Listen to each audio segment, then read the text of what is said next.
चिरंजीव बसंत। यह जो लिखता हूँ उसे बड़े होकर और बूढ़े होकर भी पढ़ना। अपने अनुभव की बात कहता हूँ।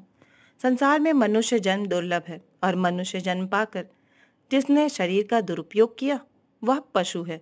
तुम्हारे पास धन है, तंदुरुस्ती है, अच्छे साधन है, उनको सेवा के लिए उपयोग किया तब तो साधन सफल है, अन्यथा वे शैतान के औजार हैं। तुम इन बातों को ध्यान में रखना। धन का मौज शौक में कभी उपयोग न करना। ऐसा नहीं है कि धन सदा रहेगा ही, इसलिए जितने दिन पास में है उसका उपयोग सेवा के लिए करो। अपने ऊपर कम से कम खर्च करो, बाकी जन कल्याण और दुखियों का दुख दूर करने में व्यय करो। धन शक्ति है, इस शक्ति के नशे में किसी के साथ अन्याय हो जाना संभव है। इसका ध्यान रखो कि अपने धन के उपयोग से किसी पर अन्याय न हो।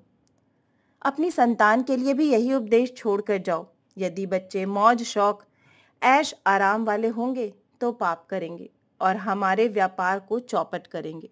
ऐसे नालायकों को धन कभी न देना। उनके हाथ में जाए उससे पहले ही जन कल्याण के किसी काम में लगा देना या गरीबों में बांट देना। तुम उसे अपने मन के अंधेपन से संतान के मोह में स्वार्थ के लिए उपयोग नहीं कर सकते। हम भाइयों ने अपार मेहनत से व्यापार को बढ़ाया है, तो यह समझकर कि वे लोग धन का सदुपयोग करेंगे। भगवान को कभी ना भूलना, वह अच्छी बुद्धि देता है। इंद्रियों पर काबू रखना, वरना यह तुम्हें डुबो देगी। नित्य नियम से व्यायाम योग करना। स्वास्थ्य ही सबसे बड़ी संपदा है। स्वास्थ्य से कार्य में कुशलता आती है, कुशलता से कार्य सिद्धि और कार्य सिद्धि से समृद्धि आती है। सुख समृद्धि के लिए स्वास्थ्य ही पहली शर्त है। मैंने देखा है कि स्वास्थ्य संपदा से रहित होने पर करोड़ों अरबों के स्वामी भी कैसे दीनहीन बनकर रह जाते हैं। स्वास्थ्य के अभाव में सुख साधनों का कोई मूल्य नहीं।